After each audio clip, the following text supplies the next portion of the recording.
Hello friends, welcome to बुनियाद। हम लोग कल पढ़ रहे थे क्लास 10th केमिस्ट्री का फर्स्ट चैप्टर, जिसका नाम आप जानते हैं, जिसका नाम था हमारा केमिकल रिएक्शन एंड इक्वेशन। इसमें हमने ऑलमोस्ट इस लेसन का हमने हाफ पार्ट तक कल पढ़ लिया था।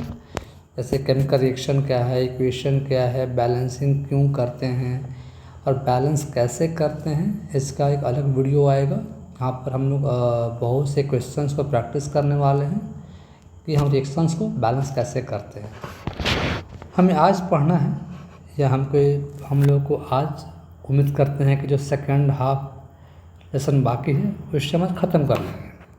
तो फ्रेंड्स, हमें आज शुरू करना है, नाम है टाइप्स ऑफ केमिकल रिएक्शन। ये कितने टाइप के होते हैं?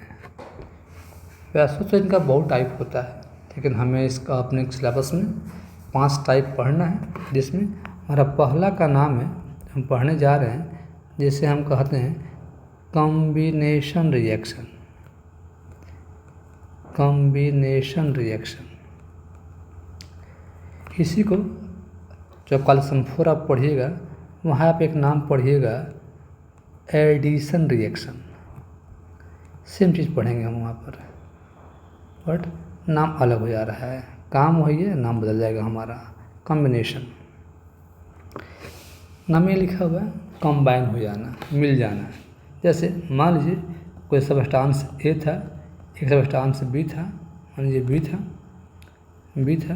मान लीजिए मिल के ये आपका सी बन गया। ए और बी कंबाइन होके सी बन गए। इससे हम क्या बोलेंगे? कॉम्बिनेशन। अच्छा, आप जानते होंगे कि एरो के जो लेफ़्ट साइड लिखा जाता है, तो लिखा गया है, उसे हम रिएक्टेंट कहते हैं, पता होगा आपको। और जो एरो के बाद बनता है, एक हो दो हो जितना भी हो, उसे हम प्रोडक्ट कहते हैं, याद रखिएगा।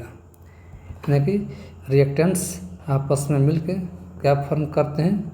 They form product. खैर, क्या देखा हमने? दो या दो से ज़्यादा मिलकर एक बन जाते हैं, तो क्या बोलेंगे? कॉम्बिनेशन। जैसे पढ़ा होगा C+O2, ये आपका CO2 बनता है, दो मिलके एक हो गए। कभी कभी C+O2 मिलके आपका CO बन जाता है। इसका आप नाम पढ़ा होगा कार्बन डाइऑक्साइड। इसे कहते हैं कार्बन मोनोऑक्साइड, और यह कहलिए बहुत ही ज़्यादा पॉइजनस गैस होता है। खैर, बात है कि समटाइम्स आपका ये भी फॉर्म हो जाता है। आपने और पढ़ा होगा जैसे H2+O2 मिलके आपका H2O बन जाता है। यानी कि जब कभी दो या दो से ज़्यादा सब्सटेंस मिलके एक फॉर्म हो जाते हैं, उससे हम लोग क्या बोलेंगे? Combination reaction. और याद रखिएगा, तो जो भी रिएक्शन होंगे कॉम्बिनेशन वाले, ये आपको दिखाई पड़ेंगे एक्सोथर्मिक।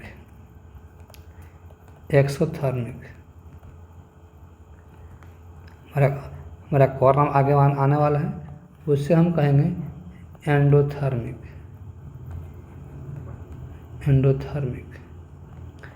आपने पहले पढ़ा होगा, कहीं पर पढ़ा होगा, हम थर्मल वर्ड की बात करें, मतलब हम हीट की बात करते हैं। एक्सो मतलब हो गया आउटसाइड। मतलब अगर कहीं हीट बाहर निकल रहा हो तो क्या बोलेंगे? एक्सोथर्मिक। आपका जो हीट है वो बाहर निकल रहा है। हीट आपका मतलब इवॉल्व हो रहा है। पर जहाँ कह लीजिए आपका हीट इनसाइड लगे, हीट मतलब जहाँ आपका हीट का मतलब हम एब्जॉर्ब कर रहे हैं, यहाँ कहते हैं हीट का इवॉल्व होना। यहाँ कहते हैं एनर्जी का, हीट का इन्वॉल्व होना। याद रखिएगा, जहाँ हीट एनर्जी इन्वॉल्व हो एंडोथर्मिक, जहाँ हीट निकले इवॉल्व हो एक्सोथर्मिक। तो जो हमारे होते हैं, कह लीजिए कॉम्बिनेशन, ये होते हैं आमतौर पे एक्सोथर्मिक। इसे याद रखिएगा, ठीक है। चलिए हम सेकंड पढ़ते हैं हम लोग। तो सेकंड टाइप है, इसका नाम है हमारा डिकम्पोजिशन। डिकम्पोजिशन रिएक्शन मतलब डिकम्पोज होना, टूट जाना। जैसे मान लीजिए अगर कोई एक सबस्टांस टूट के 2 या कभी कभी 3 बन जाता है। सिंपली जब हम एक से हमको 2 या 2 से ज़्यादा मिल जाएं उसे बोलेंगे डिकम्पोजिशन। अब देख रहे हैं दोस्तों, यह ठीक कॉम्बिनेशन का पहले का ठीक उल्टा है। यहाँ क्या हो रहा था, 2 या ज़्यादा मिलके एक बन रहे थे। हम यहाँ क्या देख रहे हैं, एक से टूट के 2 या 2 से ज़्यादा बन रहे हैं। जैसे समझिएगा, ये है बुक में एक्टिविटी दिया हुआ है जहाँ कर है हम पानी को तोड़ते हैं इलेक्ट्रिसिटी की हेल्प से, तो टूट के बन जाता है H2 + O2। देखा आपने, वाटर पे जब करंट पास कराया गया तो टूट का 2 गैस बन गया। वैसे आप कह लीजिए कैल्शियम कार्बोनेट को जब आप हीट देखिएगा, ये सिंबल है हीट का, अगर आप हीट कीजिएगा ये बन जाता है कैल्शियम ऑक्साइड + CO2। आप देख रहे हैं कि जहाँ पर हम कभी हीट दे के कभी करंट दे के, मतलब है हीट क्या है, खुद एनर्जी का सोर्स है। इलेक्ट्रिसिटी भी क्या है, अ काइंड ऑफ एनर्जी है। तो आप देख रहे हैं ना, यहाँ पे यहाँ एनर्जी है पहले लग रहा है, यहाँ एनर्जी पहले इन्वॉल्व हो रहा है, रिएक्शन तब हो रहा है। इससे हम क्या बोलेंगे, तो आपका जो डिकम्पोजिशन है इसे आप कह सकते हैं यह एंडोथर्मिक रिएक्शन है, क्योंकि यहाँ पहले आपका एनर्जी लग रहा है तब प्रोडक्ट फॉर्म हो रहा है। तो बात है जो आपका डिकम्पोजिशन की हम बात कर रहे हैं, डिकम्पोजिशन का रिएक्शन का ये कितने तरीके से हो सकता है। तो यहाँ आपका एक लिखा हुआ है, बेसिकली हम पढ़ने वाले हैं कि ये हम कैरी करेंगे, जो हम देखेंगे रिएक्शन जो टूट रहा है वो टूटता है 3 तरीके से, जो हम यहाँ पढ़ने वाले हैं। पहला कह लीजिए, उसे हम बोलेंगे थर्मल डिकम्पोजिशन, मतलब हीट के हेल्प से। जैसे अपना अभी देखा था, कैल्शियम कार्बोनेट को आप हीट कीजिएगा और टूट जाएगा, कैल्शियम ऑक्साइड और CO2 बन जाएगा। ये हो गया। और सेकंड मेथड है, हम तोड़ सकते हैं इलेक्ट्रिसिटी के हेल्प से। देखा था भी आपने, हम वाटर की बात करते हैं, जैसे हम वाटर ले लेंगे, इलेक्ट्रिसिटी प्रोड्यूस पास करेंगे, ये बन जाएगा H2O2, टूट जाएगा। हम थर्ड की बात करेंगे लाइट के हेल्प से। इसको आप कह सकते हो, इस रिएक्शन को फोटो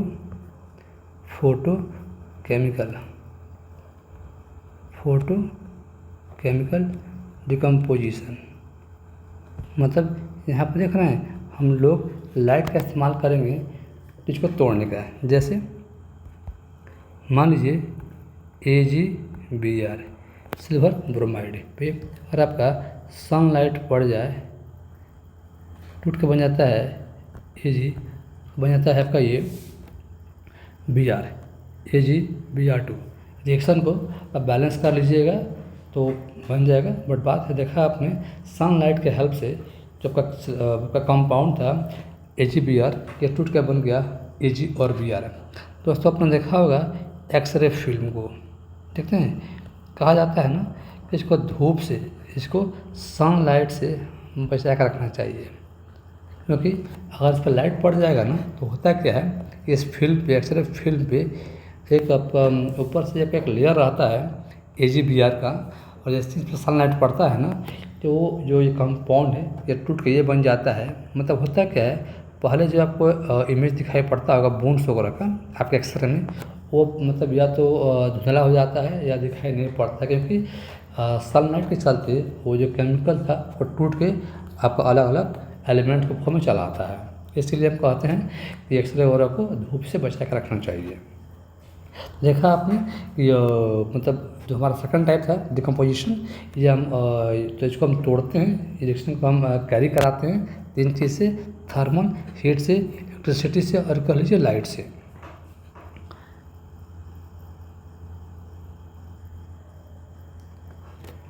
हाँ, और एक बात दोस्तों आप याद रखिएगा जब हम वाटर को तोड़ते हैं करंट के हेल्प से तो दो गैस बनता है H2O2।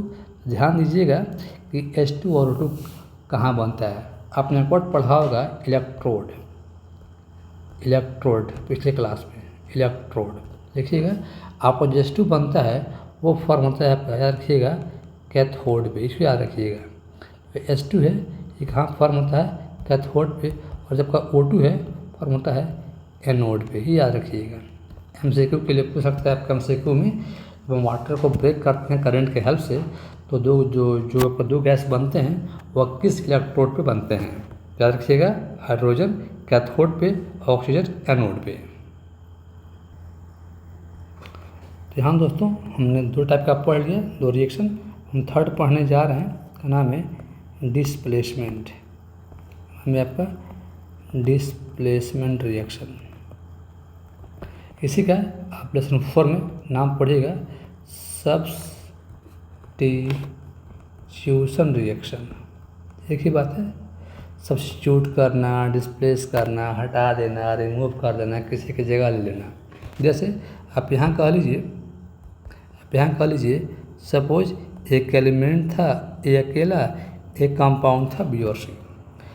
अगर हमारा जैसे एक एलिमेंट का फॉर्म है कंपाउंड का फॉर्म है, अगर ए का कह लीजिए स्ट्रेंथ या कह लीजिए पावर अगर बी से ज़्यादा है तो ए बी को वहाँ से हटा देगा, बी बाहर निकल जाएगा और अब खाली बच जाएगा हमारा ए और सी। यानी कि अब ए और सी कंपाउंड बन के बी बाहर निकल गया।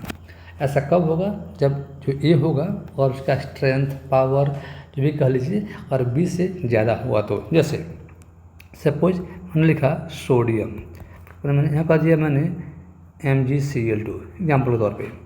मुझे पता है कि सोडियम का स्ट्रेंथ है, जो रिएक्टिविटी है वो मैग्नीशियम से ज़्यादा है, तो सोडियम Mg को हटा देगा, यहाँ बन जाएगा आपका NaCl, Mg बाहर निकल जाएगा Mg।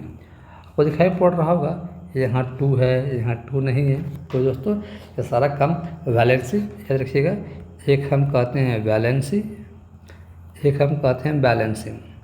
यानी कि सिंपली ये सारा काम बैलेंसिंग का है। बैलेंसिंग के लिए आपको बैलेंसी याद होना चाहिए, वरना मतलब रिएक्शन लिखने के लिए आपको जैसे कि क्या मिल के क्या बन रहा है, इसके लिए बैलेंसी याद होना चाहिए, हम तब बैलेंस करेंगे। खैर भी देखा आपने, सोडियम ने मैग्नीशियम को डिस्प्लेस कर दिया, हटा दिया, और खुद क्या बन बैठा, सोडियम क्लोराइड और मैग्नीशियम।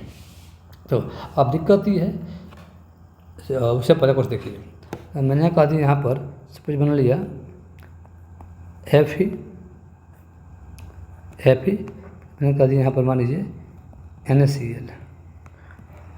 Fe इसको हटा देगा तो बन जाएगा, बाहर निकल जाएगा ये आ गया Na, यहाँ हमारा बन जाएगा FeCl2।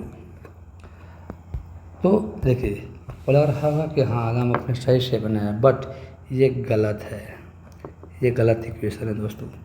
क्योंकि मुझे पता है कि Fe का जो स्ट्रेंथ है, जो पावर है, जो रिएक्टिविटी है, वह सोडियम से ज़्यादा नहीं है। यहाँ पर सोडियम का रिएक्टिविटी ज़्यादा है, Fe का रिएक्टिविटी कम है, तो लिखा जाएगा, सिंपल लिखा जाएगा आपका नो रिएक्शन।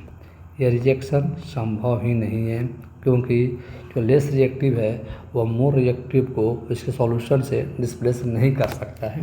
दैट मीन्स ये जो रिएक्शन होगा ये नहीं होगा। खैर अब दिक्कत ये है कि आपको जब तक पता नहीं चलेगा कि किसका रिएक्टिविटी कम किसका ज़्यादा, तो आप फंस सकते हैं। तो इसके वीडियो के लास्ट में मैं आपको मेरे पास एक ट्रिक है, तो मैं आपको ट्रिक से गाइड कर दूंगा कि किस एलिमेंट का रिएक्टिविटी ज़्यादा है, किसका कम है। आप लाइक अ पोएम, आप उस पोएम से मेमोराइज कर सकते हैं कि किसका रिएक्टिविटी में कौन सा प्लेस है, कौन सा ऑर्डर है। खैर देखा आपने, यानी कि तो इस तरीके से अगर एक मोर रिएक्टिव होगा तो लेस रिएक्टिव को इसके सॉल्यूशन से हटा देता है। इसी को हम क्या बोलेंगे, डिस्प्लेसमेंट रिएक्शन। खैर थर्ड हमारा हो गया, हम फोर्थ पे आते हैं। अब फोर्थ का नाम हमारा है, हमने अभी हम देख रहे थे डिस्प्लेसमेंट, अब हम पढ़ने वाले हैं डबल डिस्प्लेसमेंट रिएक्शन।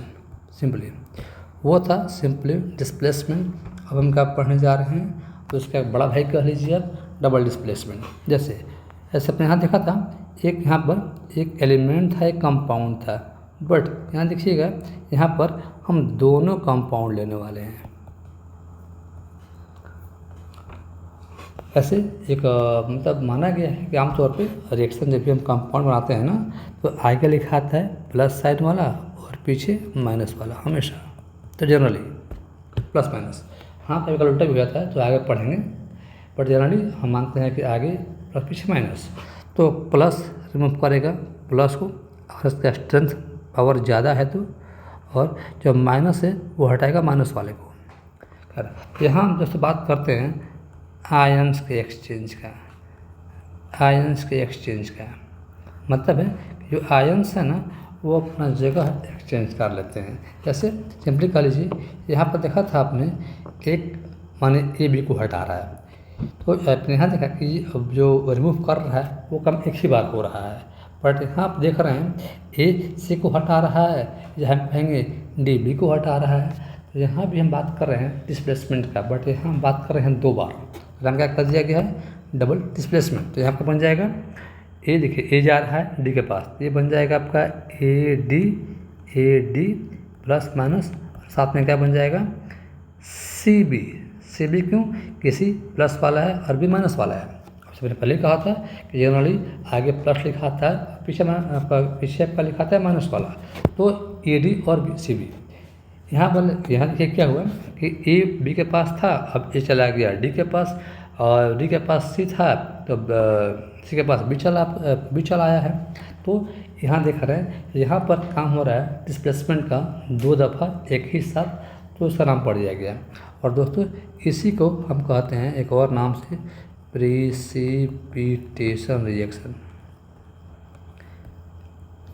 मतलब मैंने दोस्तों कि प्रेसिपिटेट जब भी बनेगा, याद कीजिएगा प्रेसिपिटेट वर्ड कल के वीडियो में आया था, बताया था आपसे 5वां पॉइंट कि जब कहीं प्रेसिपिटेट भी बन रहा हो तो वो दिखाता है कि हाँ वो केमिकल रिएक्शन है, केमिकल चेंज हो रहा है। तो बात है कि प्रेसिपिटेट क्या होता है, वो तो गौर करना है। सपोज मान लीजिए हमने एक बीकर लिया था, चलिए सपोज आपने इसमें कोई केमिकल ए भरा हुआ है, आपने केमिकल ए लिया है लिक्विड फॉर्म में।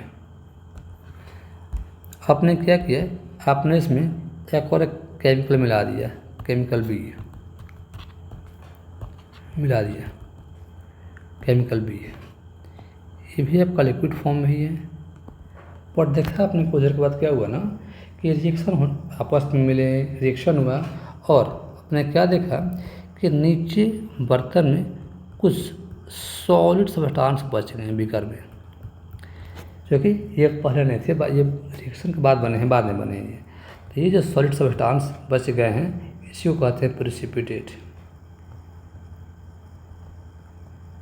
मतलब आपने 2 लिक्विड लिया था और लिक्विड के मिलने से, ठीक है, अब इसमें लिक्विड भी है, कुछ और भी बना होगा, बनता ही है, लेकिन कुछ नीचे बच गए किस फॉर्म में, सॉलिड के फॉर्म में। आपका बच गए, आपका है सॉलिड के फॉर्म में, वो जो सॉलिड बच गए बन गए कहते हैं प्रेसिपिटेट। तो जिस भी रिएक्शन में प्रेसिपिटेट बनेगा वो हमेशा एग्जांपल होगा डबल डिस्प्लेसमेंट का, इसके अलावा प्रेसिपिटेट आपका वर्क कहीं नहीं बनेंगे। इसीलिए हमारा और नाम क्या होता है, प्रेसिपिटेशन रिएक्शन। सेकंड चीज़ आपको यह में आ जाए कि एक एग्जांपल दीजिए इस टाइप के रिएक्शन का, मतलब डबल डिस्प्लेसमेंट का। तो कोई शायद ना, आपने पहले से पढ़ा होगा कि जब भी एसिड और बेस आपस में मिलते हैं क्या बनते हैं, सॉल्ट और वाटर। ये भी एग्जांपल है डबल डिस्प्लेसमेंट का, और इसका एक खास नाम होता है, उसे हम कहते हैं न्यूट्रलाइजेशन रिएक्शन। याद रखिएगा, देखिए जब भी एसिड बेस आपस में मिलेंगे तो कहता है कि दोनों एक दूसरे के प्रभाव को काटते हैं, ख़त्म करते हैं, मतलब न्यूट्रलाइज कर देते हैं। अब जो बनता है सॉल्ट वाटर, ये अब ये दोनों एक नए कंपाउंड बन गए हैं। इन दोनों में ना कोई एसिड है ना कोई बेस है, तो इनमें देखिए ये कोई अलग बन गए हैं। सिंपल कह सकते हैं कि ये जो बना है इनमें ना एसिडिक प्रॉपर्टी है ना बेसिक प्रॉपर्टी है, ये न्यूट्रल हो गए हैं। तो ये देखा आपने, देखा गया आपका, ये भी एग्जाम्पल है आपका डबल डिस्प्लेसमेंट रिएक्शन का। Last redox.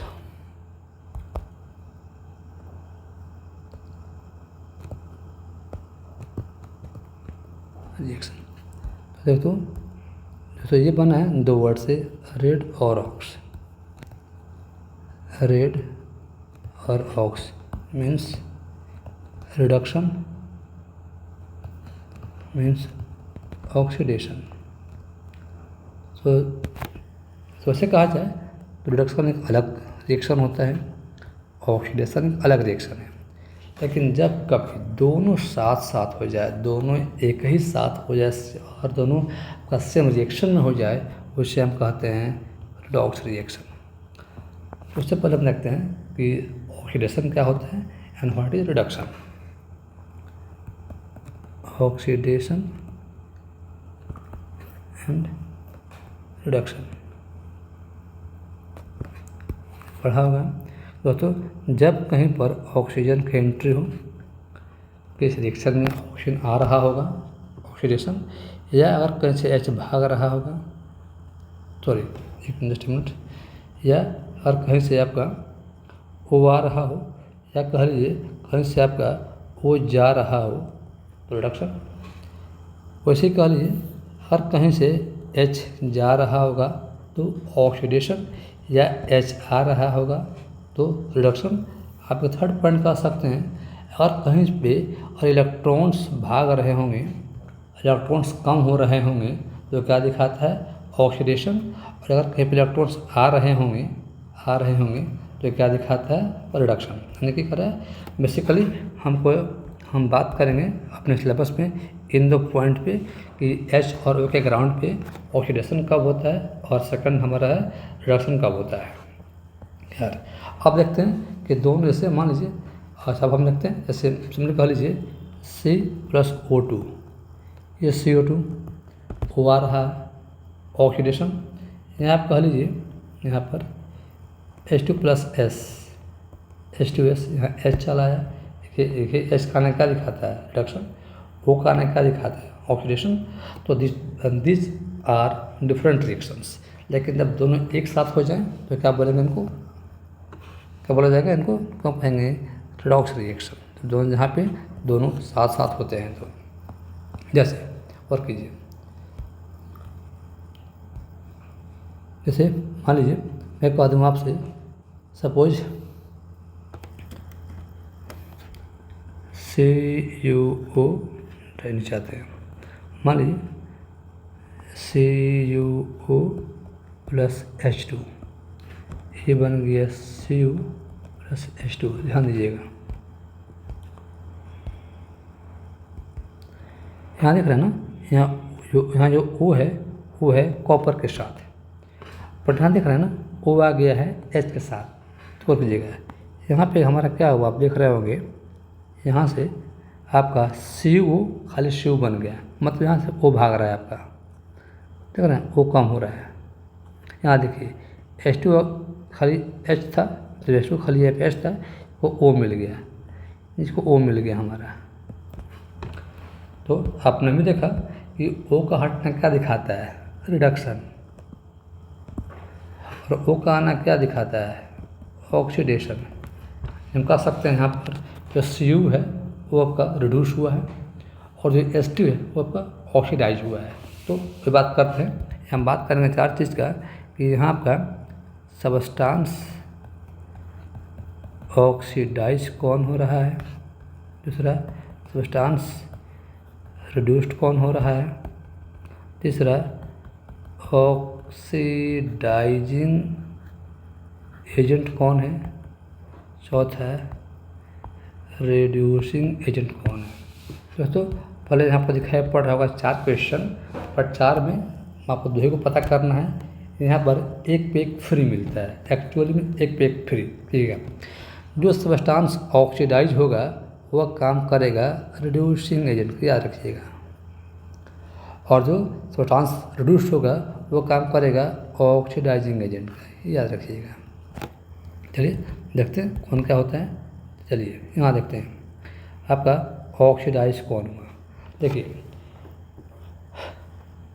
H2 को O मिला, H2O बन गया। तो बाबू ऐसा रखना आपका ऑक्सीडाइज H2 है। देखो ऑक्सीडाइज H2O नहीं है, नहीं H2O नहीं है, H2O हमारा नहीं है, H2 ऑक्सीडाइज होकर H2O बना है। तो ऑक्सीडाइज H2 हुआ है और भले बना H2O है, हुआ कौन है H2। देखो ऐसे ही रिड्यूस कौन हुआ है CO। देखो CO रिड्यूस होकर CO बना है, हुआ कौन है CO। ध्यान देना, आपको जब भी जवाब मिलेगा ना वो मिलेगा आपका रिएक्टेंट साइड में। आमतौर पे ये आपको जो भी बन रहा है वो बन रहा है राइट साइड में, इधर बनता है प्रोडक्ट साइड में। तो आपको जवाब कहाँ ढूंढना है, लेफ्ट साइड में, जिससे हम रिएक्टेंट भी कहते हैं। ठीक है, तो H2 ऑक्सीडाइज होकर H2O बना और CO रिड्यूस होकर CO बना। हुआ कौन है H2 ऑक्सीडाइज, रिड्यूस कौन हुआ है CO, बना क्या है CO। हटाइए। अब देखिए ऑक्सीडाइजिंग एजेंट इनमें कौन चीज़ है जो वो सप्लाई कर रहा है, जो हेल्प कर रहा है ऑक्सीडेशन में। तैयार सी बात है, जो वो देगा वो हेल्प करेगा, तो वो कौन दे रहा है, वो आपका दे रहा है CO। बोले जाओ भाई। तो देखा ना, जो यहाँ पर रिड्यूस हुआ था वो क्या बन गया ऑक्सीडाइजिंग एजेंट।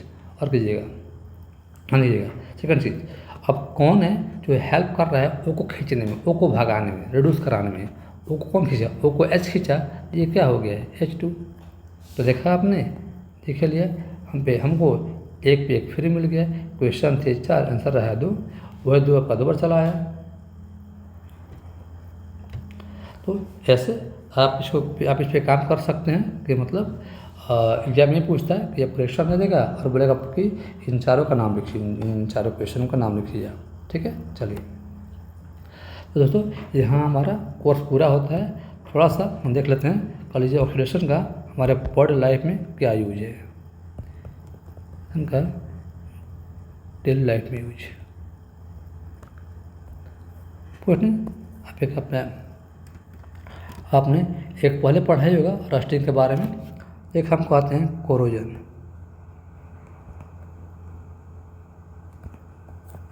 रस्टिंग। बात देखिए, अगर हम बात करते हैं आयरन का कि आयरन ख़राब हो जाए तो रस्टिंग कह देते हैं।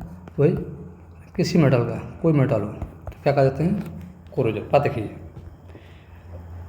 होता कैसे, तो आप जानते हैं जब इन मेटल्स को एयर मिल जाए, साथ में ऑक्सीजन मिल जाए, सॉरी वाटर मिल जाए, तो जहाँ हम ऑक्सीजन की बात करते हैं उनमें वाटर मिल जाए, बाकी कोई मेटल चाहिए आपको।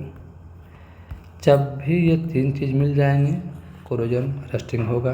मतलब है आपका जो मेटल है वो सड़ रहा है, ख़राब हो रहा है, बर्बाद हो रहा है। इससे हमको लॉस होता है इकोनॉमिकली, सामान लगता है वीक होने, ख़राब होने। ठीक है, तो बात है कि इसका उपाय क्या है। हाँ, जैसे तो रस्ट क्या होता है, सिंपली आप जानते हैं। आपने लोहा लिया, आपको ओवर एयर मिल गया, ऑक्सीजन मिल गया, H2O मिल गया, बनता है आपका रस्ट को फॉर्मूला होता है Fe2O3.XH2। तो इससे पर होमवर्क रहेगा, पता लगाना है कि आखिर यहाँ पे हमने x क्यों लिखा है, यहाँ पर x क्यों लिखा गया है, इस x का मतलब हमारा क्या है। क्योंकि x तब आएगा तो इसको हम बैलेंस करेंगे। फिर का बैलेंस नहीं है एक्चुअली, जब बैलेंस कीजिएगा तो देखिए यहाँ पे जनरली हम लोग x लिखते हैं, x क्यों लिखते हैं, यहाँ पर होमवर्क है। हाँ, फिर बात है तो प्रिवेंशन, उपाय क्या है, हम रस्टिंग से, कोरोजन से, मेटल्स को कैसे बचा सकते हैं, प्रिवेंशन। आप जानते हैं वो तरीका है, ऐसे मतलब आप जैसे कि आप वायलिंग कर सकते हैं, आप पेंटिंग कर सकते हैं, करते भी हैं, आप एलवाइंग कर सकते हैं, आप इलेक्ट्रोप्लेटिंग कर सकते हैं। बहुत तरीके हैं बचने के लिए। सेम चीज़ यहाँ मैंने बात किया मेटल का, दूसरा कोड है रेनसिडिटी।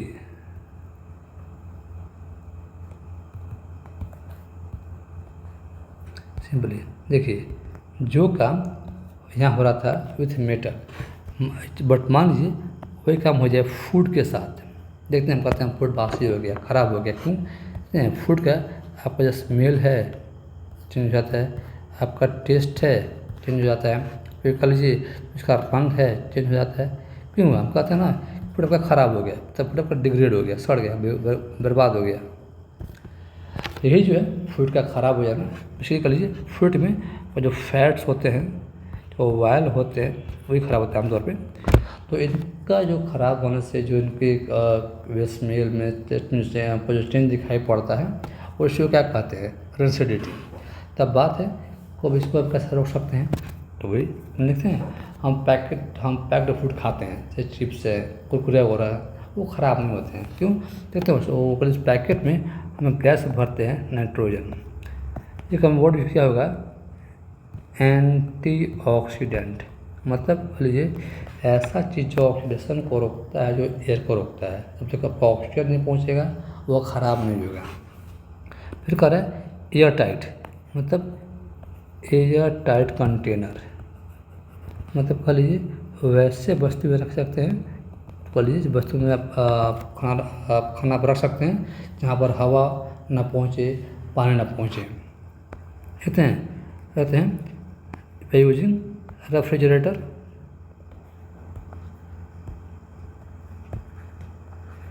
क्यों? कहते हैं स्पेशली जब तापमान कम रखता है, खाना लेट से ख़राब होता है। या पढ़ा होगा पास्चराइजेशन, हम मिल्क का इस्तेमाल करते हैं, मिल्क ख़राब ना हो जाए।